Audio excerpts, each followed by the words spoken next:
नमस्ते दोस्तों।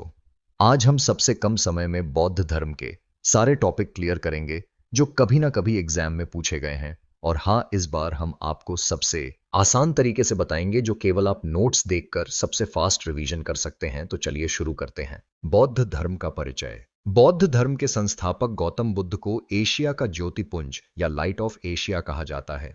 उन्होंने मानवता को ज्ञान, शांति और अहिंसा का मार्ग दिखाया। गौतम बुद्ध का जन्म 563 ईसा पूर्व में कपिलवस्तु के लुम्बिनी नामक स्थान पर हुआ था। उनके पिता का नाम शुद्धोधन था, जो शाक्य गणराज्य के राजा थे, और उनकी माता का नाम महामाया था। दुर्भाग्यवश गौतम बुद्ध की माता महामाया का निधन उनके जन्म के 7वें दिन ही हो गया। इसके बाद उनका पालन पोषण उनकी सौतेली मां प्रजापति गौतमी ने किया। गौतम बुद्ध का बचपन का नाम सिद्धार्थ था। यह नाम उनके भविष्य में महान कार्यों की ओर संकेत करता था। गौतम बुद्ध की शिक्षाएं आज भी पूरी दुनिया में प्रेरणा का स्रोत बनी हुई हैं। इसके बाद गौतम बुद्ध का जीवन। गौतम बुद्ध का मन बचपन से ही आध्यात्म की ओर आकर्षित था। उनकी सोच और व्यवहार में गहराई दिखाई देती थी, जो उन्हें सामान्य बच्चों से अलग बनाती थी। गौतम बुद्ध के पिता ने 16 वर्ष की आयु में उनका विवाह यशोधरा से कर दिया। इस विवाह से उन्हें एक पुत्र प्राप्त हुआ, जिसका नाम राहुल रखा गया। अपने साम्राज्य के भ्रमण के दौरान गौतम बुद्ध ने जीवन की 4 अवस्थाएं देखीं: वृद्ध व्यक्ति, बीमार व्यक्ति, एक शव और एक सन्यासी। इन दृश्यों ने उनके मन को गहराई से प्रभावित किया और उनके भीतर वैराग्य का भाव जागृत कर दिया। इन अनुभवों ने गौतम बुद्ध के जीवन को बदल दिया और उन्हें सत्य की खोज के मार्ग पर आगे बढ़ने की प्रेरणा दी। इसके बाद सिद्धार्थ का घर छोड़ना। सिद्धार्थ ने 29 वर्ष की आयु में सांसारिक समस्याओं से परेशान होकर घर छोड़ दिया। बौद्ध धर्म में इसे महाभिनिष्क्रमण कहा जाता है, ज्ञान की खोज। ज्ञान की तलाश में सिद्धार्थ इधर उधर भटकते रहे। इसी दौरान उनकी मुलाकात पहले गुरु आलार कलाम से हुई। सांख्य दर्शन की शिक्षा। आलार कलाम से उन्होंने सांख्य दर्शन की गहरी शिक्षा प्राप्त की। यह उनके जीवन का एक महत्वपूर्ण मोड़ था। तपस्या का जीवन।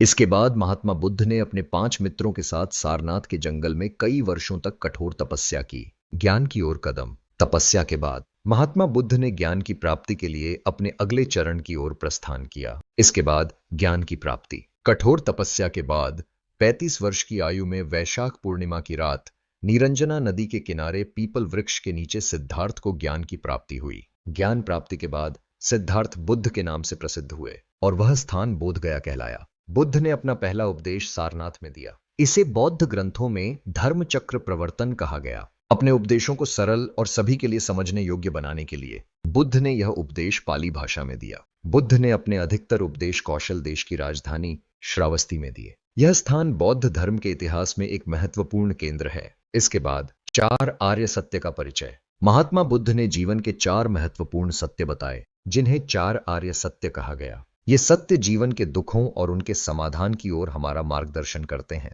पहला सत्य यह है कि संसार दुखों से भरा हुआ है। जीवन में हर व्यक्ति को किसी न किसी रूप में दुख का सामना करना पड़ता है। दूसरा सत्य यह है कि हर दुख का कोई न कोई कारण होता है। दुख बिना कारण के उत्पन्न नहीं होते। तीसरा सत्य यह बताता है कि सभी दुखों का सबसे बड़ा कारण इच्छा है।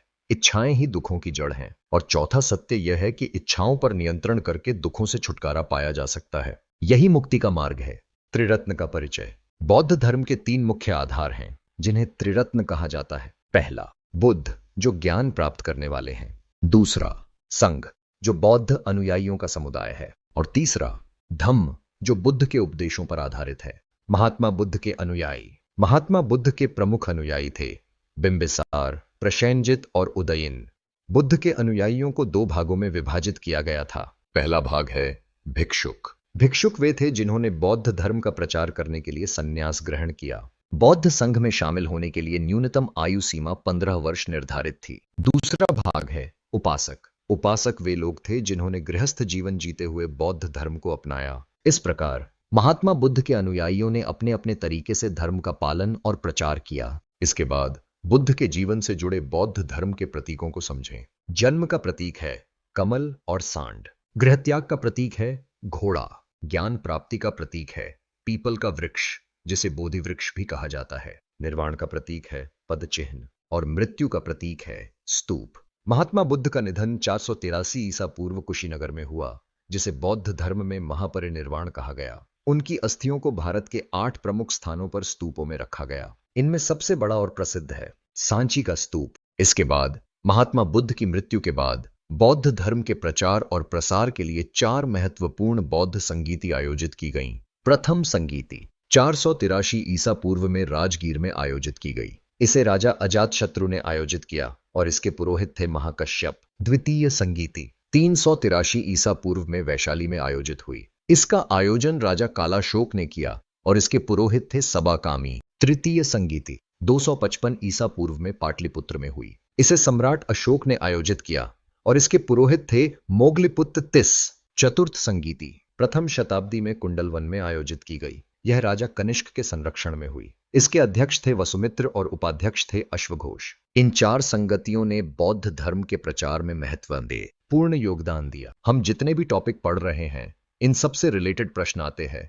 पिछले साल में पूछे गए सभी प्रश्न आपको सबसे लास्ट में मिलेगा। चौथी बौद्ध संगीति के बाद बौद्ध धर्म 2 भागों में बट गया, हीनयान और महायान। अब इनके बीच के अंतर को देखते हैं। हीनयान यह बौद्ध धर्म का प्राचीन रूप है। यह कठोर मार्ग है। इसके कम लोग निर्वाण की प्राप्ति कर सकते हैं। यह बुद्ध को अलौकिक गुण वाला सामान्य पुरुष मानते हैं। बुद्ध के प्रतीकों की पूजा करते हैं। इनके ग्रंथ पाली भाषा में रचे गए हैं। यह कर्म एवं धर्म में विश्वास करते हैं। इसका प्रचार प्रसार लंका, बर्मा, थाईलैंड, कंबोडिया आदि देशों में हुआ। महायान यह नवीन रूप है। यह सरल मार्ग है। इसके अधिक लोग निर्वाण की प्राप्ति कर सकते हैं। यह बुद्ध को भगवान मानते हैं। बुद्ध की मूर्तियों की पूजा करते हैं। इनके ग्रंथ संस्कृत भाषा में रचे गए हैं। यह परोपकार में विश्वास करते हैं। इसमें बोधिसत्व का आदर्श ग्रहण किया है जो दूसरों का कल्याण करते हैं। इसका प्रचार प्रसार चीन, तिब्बत, जापान, कोरिया आदि देशों में हुआ। इसके बाद अब इसके आगे देखते हैं। बौद्ध साहित्य। त्रिपिटक बौद्ध धर्म का सबसे प्राचीन और महत्वपूर्ण ग्रंथ है। यह मुख्य रूप से पाली भाषा में रचा गया है और इसकी संख्या 3 है। पहला है विनय पिटक। इसमें भिक्षु और भिक्षुणियों के आचरण से जुड़े नियमों का विस्तृत वर्णन है। दूसरा है सुत्त पिटक। इसमें बुद्ध द्वारा दिए गए उपदेशों को संकलित किया गया है। तीसरा है अभिधम्म पिटक। इसमें बौद्ध धर्म की दार्शनिक व्याख्याएं दी गई हैं। इसका सबसे महत्वपूर्ण हिस्सा कथा वस्तु है, जातक कथाएं। बौद्ध साहित्य का एक और महत्वपूर्ण भाग है। यह पाली भाषा में रची गई हैं और इनकी संख्या 549 है। इनमें बुद्ध के पूर्व जन्मों की रोचक कहानियां हैं। बुद्ध चरित अश्वघोष द्वारा संस्कृत भाषा में रचित एक महाकाव्य है। इसमें भगवान बुद्ध के जीवन और उनकी शिक्षाओं का विस्तृत वर्णन है। इसे बौद्धों की रामायण कहा जाता है। धम्मपद पाली भाषा में रचित एक अन्य महत्वपूर्ण ग्रंथ है। इस बौद्धों की गीता के रूप में जाना जाता है। इसमें बौद्ध धर्म के मूलभूत सिद्धांत दिए गए हैं। इन ग्रंथों के माध्यम से बौद्ध धर्म के सिद्धांत और शिक्षाएं आज भी दुनिया को मार्गदर्शन प्रदान करती हैं। अब सबसे महत्वपूर्ण इन सबसे पूछे गए सभी प्रश्न को करेंगे, तो चलिए शुरू करते हैं। ये रहा पिछले सालों में पूछे गए सभी प्रश्न। अगर मैं इसे एक एक करके करूंगा तो वीडियो लंबा चला जाएगा, तो इसे आप वीडियो रोककर पढ़ सकते हैं। और हाँ, जिस प्रश्न का उत्तर नहीं दिया गया होगा उसका उत्तर आपको कमेंट में करना है। वीडियो को लाइक और चैनल को सब्सक्राइब करना मत भूलना। आपको सबसे कम समय में फास्ट रिवीजन यही से होगा। आप बस हमसे जुड़े रहिए। यकीन मानिए आगे आने वाले वीडियो में ऐसा ट्रिक बताने वाला हूं जिसे आपको बहुत समय तक याद रहेगा। इस टॉपिक पर ऐसा कुछ खास नहीं था ट्रिक बताने के लिए। आगे आपको ट्रिक मिलेगा। तब तक के लिए धन्यवाद।